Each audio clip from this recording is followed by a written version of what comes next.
ओम श्री वेद पुरुषाय नमः। नमस्कार। क्लास नंबर 924 श्रीमद् भगवद गीता जी शंकराचार्य जी के भाष्य के अनुसार आरंभ किया जाता है। ओम श्री सीता रामचंद्राभ्याम नमः। नमो गुरुभ्यः। ओम अथ काल देवताः श्री विक्रमी संवत् 2083 आषाढ़ शुक्ल पक्षः पंचमी रविवारः उत्तरा फाल्गुनी नक्षत्रम उत्तरायणम वर्षा ऋतुः। ओम तत्सत्। श्री शंकराचार्याय गुरवे नमः। बहिरन्तश्च भूतानाम् अचरं चरमेव च सूक्ष्मत्वात् तदविज्ञेयं दूरस्थं चान्तिके च तत्। अध्याय नंबर 13 और श्लोक नंबर 15। पुस्तक है Gita press Gorakhpur, book number 10, Shankaracharya ji के भाष्य वाली भगवद गीता जी। तो इस समय हम देख रहे हैं कैसे ज्ञेयम, जो भगवान ने कहा है, ज्ञेयम यत्तत् प्रवक्ष्यामि, क्षेत्रज्ञ का निरूपण कैसे किया जाता है। और उसमें ये संप्रदाय विदाम वचनम, जो इस ब्रह्म विद्या के संप्रदाय को जानने वाले श्रेष्ठ वृद्ध जन हैं, उन्होंने ये वाणी बोली है। ये सदा से चली आ रही है, ये ही उपाय है। इसी को जो व्यक्ति समझता है वही इन श्लोकों के अर्थ को बता सकता है। निष्प्रपंचम प्रपंचते, इसमें प्रपंचते यहाँ और यहाँ भी प्रपंच लिखा है।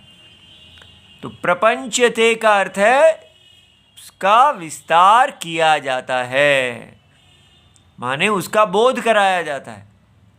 और यहाँ प्रपंच का अर्थ है कि जो ये हमारे पंच महाभूत आदि से जो मुक्त है, जिसमें कोई क्षेत्रम नहीं है, क्षेत्र के गुणों से जो सदा मुक्त है, उसका विस्तार किया जाता है, उसका बोध कराया जाता है।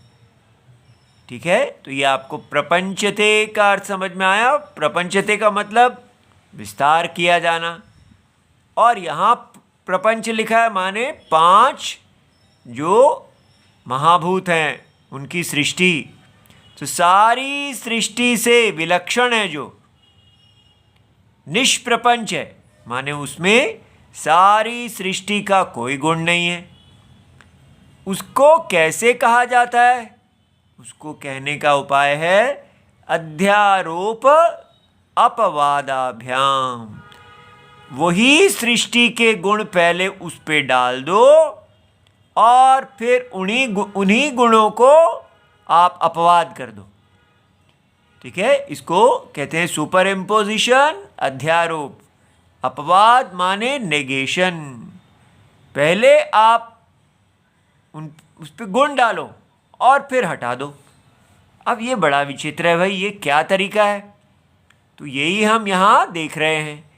कैसे पहले कहा सब पाणी पाद और अक्षी शिरो मुखम, आँखें, सिर और मुख, हाथ पैर कान सब इसके हैं, सबको व्याप्त करके ये रहता है, ये है तिष्ठति, ऐसा कहा। तो यहाँ क्या किया? अध्यारोप कर दिया, सारे करणों का अध्यारोप कर दिया। अब ऐसा क्यों किया? इससे क्या लाभ मिला? ठीक है, कुछ लाभ इससे हमें क्या समझ में आया? तो इससे हमें ये समझ में आया कि जिसको हम बता रहे हैं वो बाइबल की अल्लाह गॉड की तरह कोई विश्वास का, बिलीफ का विषय नहीं है। वो ज्ञान ज्ञेयम है, उसका अस्तित्व है। तो अगर आप इस प्रकार देखते हैं कि हाँ भाई ये मेरे हाथ पैर हैं और इसको तो मैं अपना समझता हूँ और लोगों के भी हाथ पैर हैं, वो सब अपने हाथ पैरों को, सिर को, मुख को, अपने शरीर के अंगों को अपना समझते हैं। लेकिन यहाँ पर कहा जा रहा है कि ये सारे के सारे संसार के जितने हाथ पैर, आंखें, सिर और मुख, कान इत्यादि कर्ण, अर्थात जो कर्ण इंद्रियाँ, जो कर्म इंद्रियाँ, ज्ञान इंद्रियाँ, सब इसकी ही हैं। तो इससे हमें ये बात समझ में आती है कि हम किसी दूर, कोई कहे कि वो भगवान तो कहीं वहाँ रहते हैं, परोक्षता भी चली गई। ठीक है, परोक्षता माने कि वो हमारी आंखों का विषय नहीं है, हमारे अनुभव का विषय नहीं है। तो परोक्षता को दूर कर दिया ऐसा कहने से। अब अगर आपको परम सत्य को ढूंढना है तो कहाँ मिलेगा? आप सीधा देखेंगे ये इंद्रियां जो हैं, ये इसमें कौन व्याप्त है? सर्वम व्याप्य तिष्ठति। तो ये तो फिर कहाँ हम सोच रहे थे ये इंद्रियों से दिखेगा, पास है या दूर है? ये पास दूर से भी पास हो गया, माने अपरोक्ष। जो इंद्रियों के अंदर, इंद्रियों में उपलब्ध है, वो माने इंद्रियों का विषय नहीं है, फिर भी इंद्रियों में उपलब्ध है। कर्म इंद्रियां, ज्ञान इंद्रियां, उन सब में उपलब्ध है और ये सब इसकी हैं, ऐसा कहा। तो ये तो मेरी हैं, इसकी कैसे हैं? तो वो जो अब आप कहते हैं अहम प्रत्यय विषय, जो अपने आप को ये सारे कारण समझ रहा है, केवल एक शरीर में नहीं, सारे शरीरों में, वो ये ज्ञेय परम सत्यम है। तो ऐसे हमारा ध्यान ना तो विश्वास, एक बिलीफ कोई है उसमें भी हट गया, और ना ही परोक्ष कहीं स्वर्ग आदि में रहने वाला है उससे भी हट गया। तो कहाँ आ गया? यहीं अपरोक्ष में, इंद्रियों को भी के अंदर जो स्वयं ज्योति है, जो इंद्रियों के द्वारा प्रकाशित नहीं है, बल्कि जो इंद्रियों के अंदर प्रकाश रूप, इंद्रियों को सत्ता प्रदान करने वाला है। ये देखा, केवल अध्यारोप करने से एक अपवाद हुआ। किसका अपवाद हो गया? कि वो ना तो बाइबल कुरान की तरह कोई बिलीफ है जिसको जान ही नहीं सकते, और ना ही वो कोई दूर रहने वाला है, ना ही इंद्रियों का विषय है। ये अपवाद हो गया। लेकिन क्या चीज़ आ गई? अच्छा, इसका मतलब इंद्रियां में उपलब्ध है, इंद्रियां तो उसकी हैं। अब ये जो गुण है ये ऐसे लगने लगा। तो यहाँ पर आया, शंका आ गई, भाई उपाधिभूत है तो इसकी तो शंका है कि इसकी उपाधि इसकी है, तो इसलिए अब हम इसको दूर करें। तो क्या कहा? सर्वेंद्रिय गुणाभासम। ये जो लग रहा है कि ये सारी इंद्रियों के अंदर जो व्यापार चल रहा है, बुद्धि, अब इंद्रियों के साथ भगवान ने जोड़ दिया बुद्धि और मन भी, क्योंकि वो भी इंद्रियों के साथ ही उपाधि है। तो ये उपाधि सारी बुद्धि, मन, कर्म इंद्रियां, ज्ञान इंद्रियां, उन सबको धारण किए हुए है। तो लगता है कि ये सारे व्यापार जो हो रहे हैं, बुद्धि अध्यवसाय निश्चय कर रही है, मन संकल्प विकल्प कर रहा है, ऐसा कह रहा है ये कर लूँ, वो कर लूँ, ना करूँ, और इंद्रियां क्रिया कर रही हैं, कर्म इंद्रियां, ज्ञान इंद्रियां जान रही हैं। ये सारे व्यापार हैं, तो ये तो इसी आत्मा के होंगे। फिर ऐसा आया सर्वेंद्रिय गुणाभासम, ऐसा आभास होता है कि ये सारे व्यापार करने वाला है।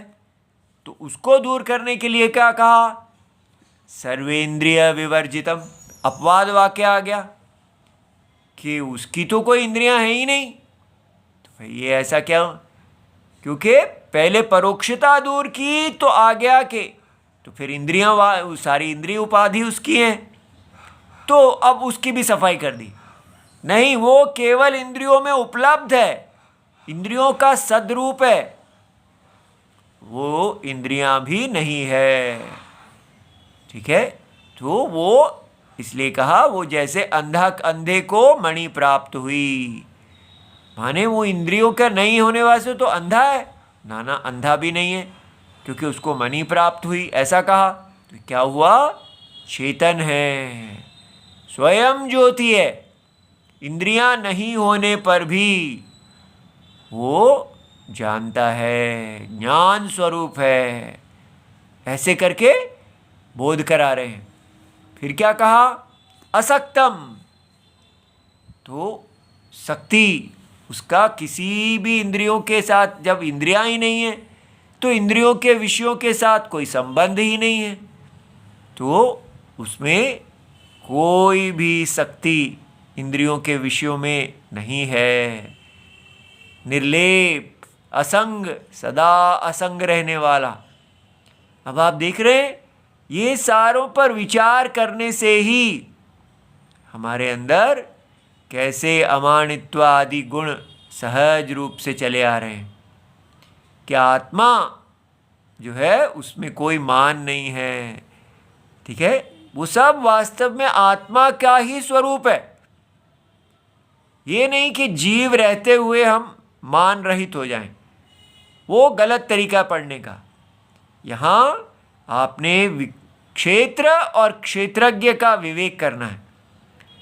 क्षेत्रम जो है वो अविद्या कल्पित है, इसलिए उसी अविद्या कल्पित क्षेत्रम को हम कभी क्षेत्रज्ञ के अस्तित्व का बोध कराने के लिए प्रयोग कर रहे हैं।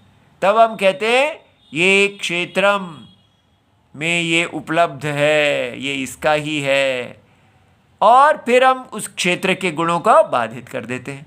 तो अध्यारोप अपवाद दोनों से इस क्षेत्रज्ञ का बोध कराया जा रहा है। जैसे सांप का ही प्रयोग करके रस्सी का बोध कराया जा रहा है, लेकिन ये सांप तो है ही नहीं, जो चीज़ नहीं है वो उससे कैसे बोध करा देते हैं? नहीं, ध्यान से समझना है। दो प्रकार के असत होते हैं, एक को बोलते हैं अत्यंत असत और दूसरे को कहते हैं वो असत जो अविचार में सिद्ध है। इनमें भेद देखिए।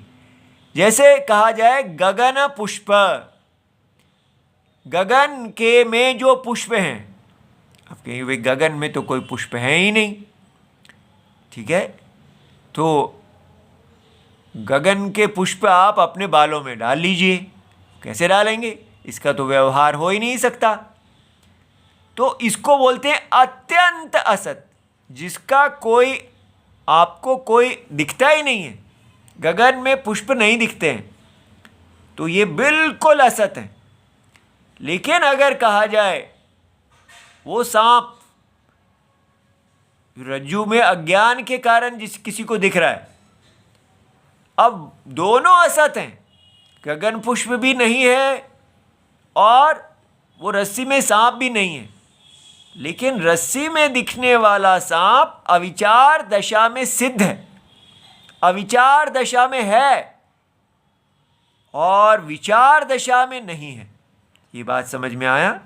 इसलिए हम कहेंगे कि गगन पुष्प जो हैं वो अत्यंत असत हैं, वो कभी भी अविचार में कोई, उनके विषय में कोई अविचार है ही नहीं, इसलिए वो उनका ऐसा नहीं है कि पहले दिख रहे थे फिर विचार करने पे नहीं दिखते हैं, वो हैं ही नहीं, कभी ऐसे पुष्प दिखे ही नहीं।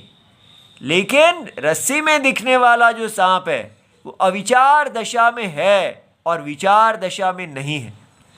ठीक है, इसलिए जो रस्सी में दिखने वाला सांप है उसको हम, जिसको अविचार है, उसको हम कहेंगे भाई ये जो सांप है ये वास्तव में रस्सी है। ठीक है, ये सारा सांप को धारण करने वाला जो है वो रस्सी है।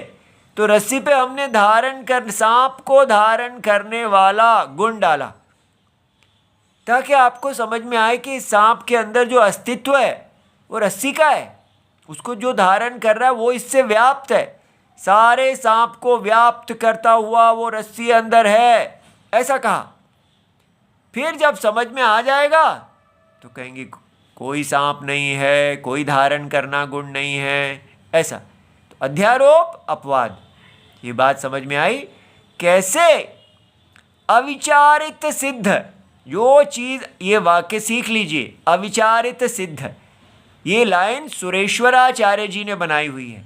शंकराचार्य जी के शिष्य हैं, बहुत बड़े, सबसे विद्वान शिष्य, श्रेष्ठ शिष्य, ठीक है। उनकी पुस्तक जो है उसमें ये, उसका नाम है, अभी याद नहीं आ रहा, बड़ी उनकी प्रसिद्ध पुस्तक है।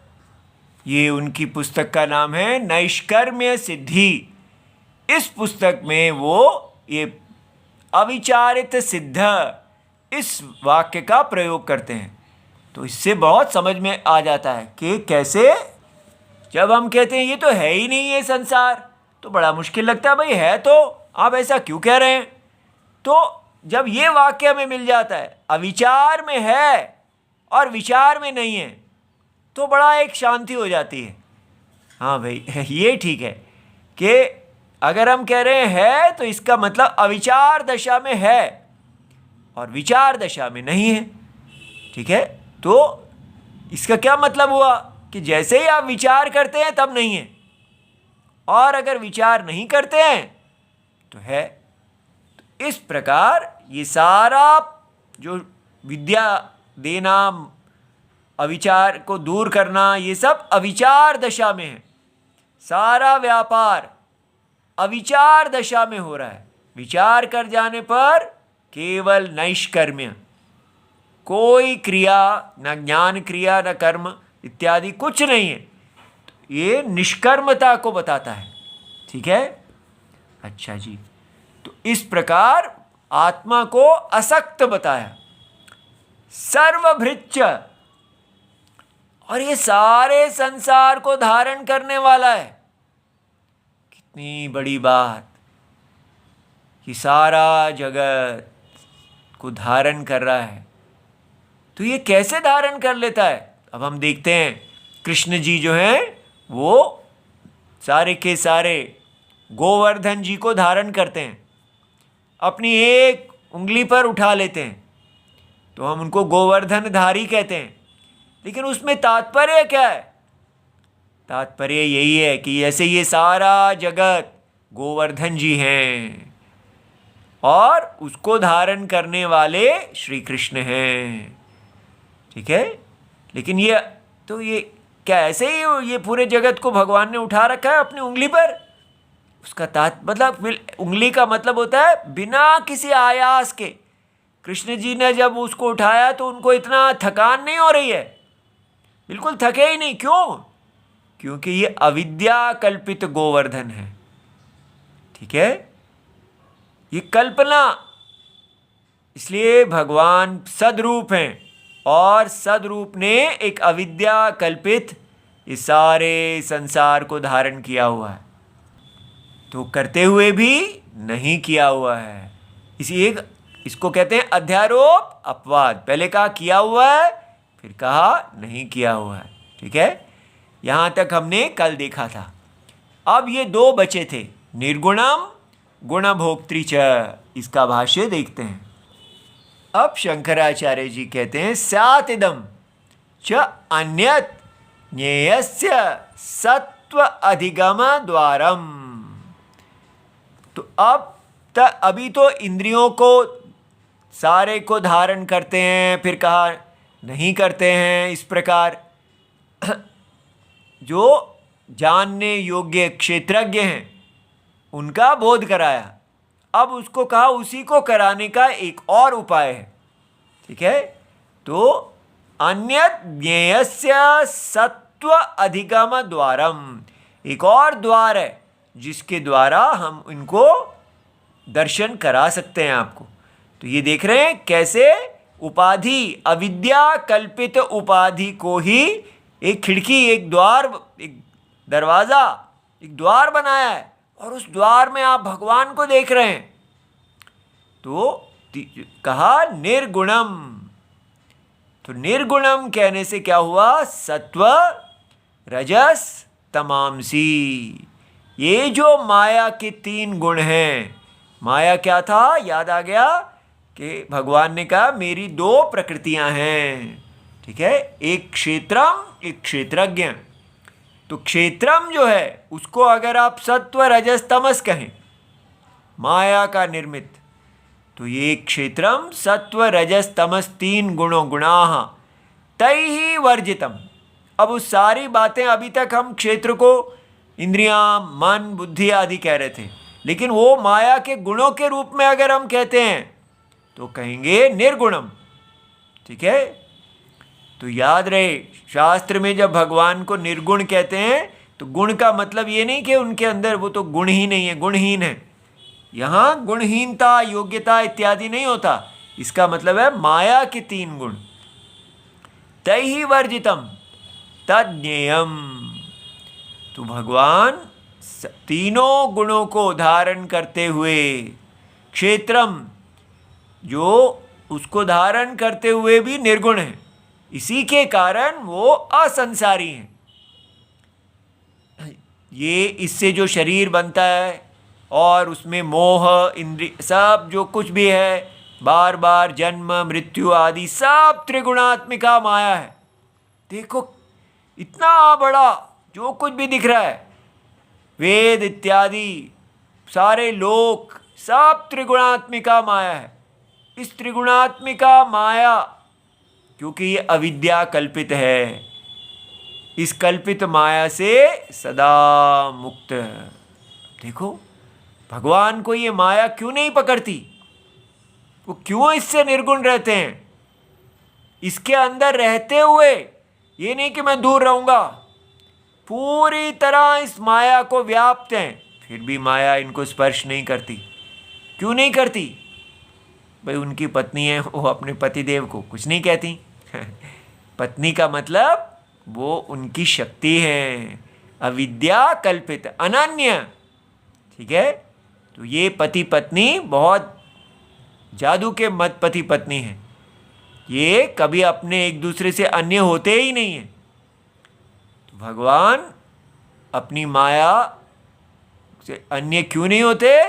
क्योंकि ये माया अविद्या कल्पित है। ये शब्द अगर छोड़ा तो एकदम द्वैतम में पहुंच जाएंगे। जितने द्वैती हैं वो माया और मायावी को भेद दिखाते हैं। वहाँ पर वो कहते हैं भगवान अपनी शक्ति से विशिष्ट हैं, उनकी शक्ति अलग है, वो अलग है। लेकिन यहाँ कहा जाता है नहीं, ये अविद्या कल्पित है, इसके कारण भगवान निर्गुण हैं, ठीक है। तैहि वर्जितम तज्ञेयम, वो जानने योग्य जो हमने कहा है, जिसको जानकर आप अमृतत्व को प्राप्त कर लेते हैं, वो निर्गुण है। तो अब आप क्या करेंगे? हाँ भाई कोई निर्गुण है जो ऐसा है, मैं उनको प्रणाम करता हूँ, ऐसा नहीं। ये आप ही देख रहे हैं कि सारा गुण सत्व रजस तमस के द्वारा बना हुआ ये सारा जगत आपको अनुभव में है, और इसी सुख से व्याप्त आत्मा क्षेत्रज्ञ अनुभव में है। तो कहीं दूर किसी की बात नहीं की जा रही। यहीं देखो कौन है जो निर्गुण, सारे गुणों के अंदर व्याप्त और सदा उनसे अस्पृष्ट, जैसे रस्सी में सांप। लेकिन फिर आपके मन में ऐसा आता है कि कोई दूर ना हो, ठीक है। वो शंका को दूर करने के लिए अगला शब्द लगाया जाता है, गुण भोक्तृ च। ये निर्गुण रहते हुए भी वो गुणों के भोक्ता हैं। हरे राम, माने ये सारे गुणानाम सत्व रजस तमसाम शब्द आदि द्वारेण, तो इसका भोग कैसे करते हैं? तो सत्व को रजस को खा नहीं लेते हैं। ये जो सत्व रजस तमस है, ये शब्द स्पर्श रूप रस और गंध के रूप में हमें दिखते हैं, और माने 5 ज्ञान इंद्रियों के विषय के रूप में दिखते हैं। तो हम अपने का श्रोत्र इंद्री जो है उससे शब्द को भोग कर लेते हैं, ठीक है।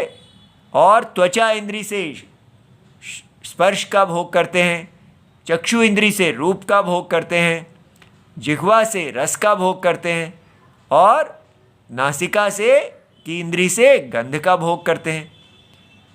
तो ये इन सारे गुणों का भोग कर रहे हैं कहा। तो देखो ये कितनी बड़ी बात है।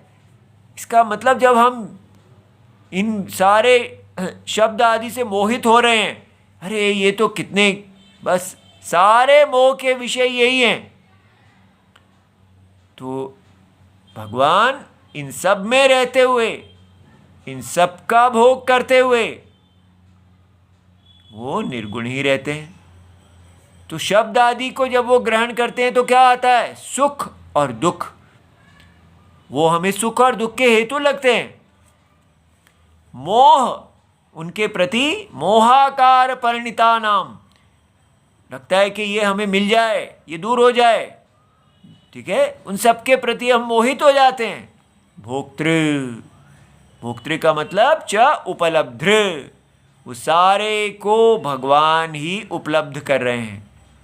तज्ञेयम, ज्ञान स्वरूप आत्मा, ज्ञान स्वरूप आत्मा में ही ये सारी इंद्रियां उनके विषय हैं, उसी में ही वो लय हो जाते हैं। इसीलिए भगवान को पुरुष कहा है। पुरी शयते, इस सारे जगत रूपी शरीर जो है पुरी है, राजधानी है, इसके अंदर राजा रूप से रहने वाले और सारी इंद्रियां इत्यादि सारे विषयों की आहुति लाके नारायण को प्रकट दे रही हैं कि हे भगवान आप इसका भोग लीजिए। अब आपको समझ में आया वो 56 भोग इत्यादि, इतने सारे भोग क्यों रखते हैं? वेस्ट कर रहे हैं भोजन को।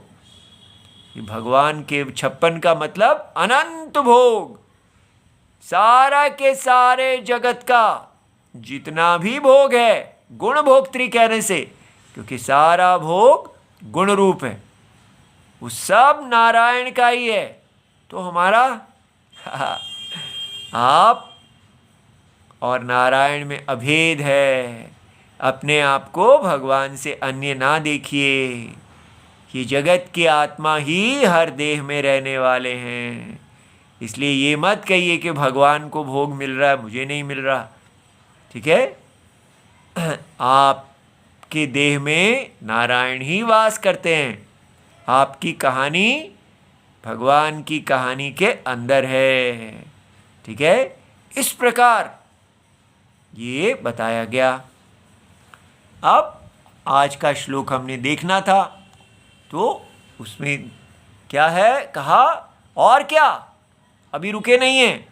बहिरंतश्च, भगवान ये आत्मा तो हमें लगता है हमेशा अंदर अंदर बात करते हैं कि शरीर के अंदर, तो भगवान कह रहे हैं भाई बहिर, बाहर भी और अंदर भी, सब अंदर बाहर यही है। अब ये कैसे हो सकता है? आपने हमेशा कहा है ये इंद्रियों का जो में उपलब्ध, इंद्रियों से जानने वाला है, लेकिन इंद्रियों से जाना गया तो नहीं है। नहीं, ऐसा नहीं है। ये सारा जो कुछ भी प्रपंच है, ये अंदर बाहर सब आत्मा से ही व्याप्त है। तो आत्मा कितना बड़ा होगा फिर? नहीं, आत्मा निराकार है। ज्ञान स्वरूप आत्मा में ही आपकी देह की अवधि करके, आप देह से कहते हैं ये बाहर और देह से कहते हैं अंदर, ये अंदर बाहर शब्द का प्रयोग हम अपने आप को देह मान के करते हैं, लेकिन आत्मा की दृष्टि से तो कोई अंदर बाहर है ही नहीं। ये अंदर बाहर, स्वप्न के अंदर स्वप्न के बाहर स्वप्न की देह के अंदर और स्वप्न की देह के बाहर, दोनों आत्मा में है। इसलिए आत्मा ही देह के बाहर है, आत्मा ही देह के अंदर है, ऐसा कहा, ठीक है। फिर क्या? भूतानाम अचरम चरमेव च। तो ये जो सारे जीव हैं, बाहर अंदर तो हुआ, पर इनका जो चलना बैठना जो ना बहिर है ना अंतर है, वो भी यही ये सब आत्मा ही है। ठीक है, उनका चलना और नहीं चलना, इसको तो ना अंदर कहेंगे ना बाहर कहेंगे, ये तो बीच में है ये भी आत्मा ही है, वही जिसका ज्ञान दिया जा रहा है, सारा अस्तित्व इसी का ही है। फिर क्या, सूक्ष्मत्वात् तद अविज्ञेयम। लेकिन अगर ऐसा है, इतना आप कह रहे हैं अंदर भी बाहर भी और बीच में भी सब आत्मा ही है, तो फिर तो ये सबको उपलब्ध होना चाहिए। सूक्ष्म, ये आकाश के समान सूक्ष्म है। आकाश भी तो सर्वत्र व्याप्त है, लेकिन हम उसको नहीं जान पाते। क्यों? क्योंकि वो सूक्ष्म है। सूक्ष्म माने सबका कारणम, सबका प्रत्यगात्मा। तो इसलिए सूक्ष्म होने के कारण ये अज्ञानी के लिए अविज्ञ है, और दूर भी है और पास भी है। अरे ये कैसे भाई? अज्ञानी के लिए शंकराचार्य देती कहते हैं करोड़ों अरबों जन्मों तक वो इसको नहीं जान पाएंगे, और ज्ञानी के लिए इतना पास है कि इससे और पास कुछ है ही नहीं। देखा कितना सुंदर है। इसको हम कल भाष्य में देखेंगे। ओम नमो भगवते वासुदेवाय। प्रणाम।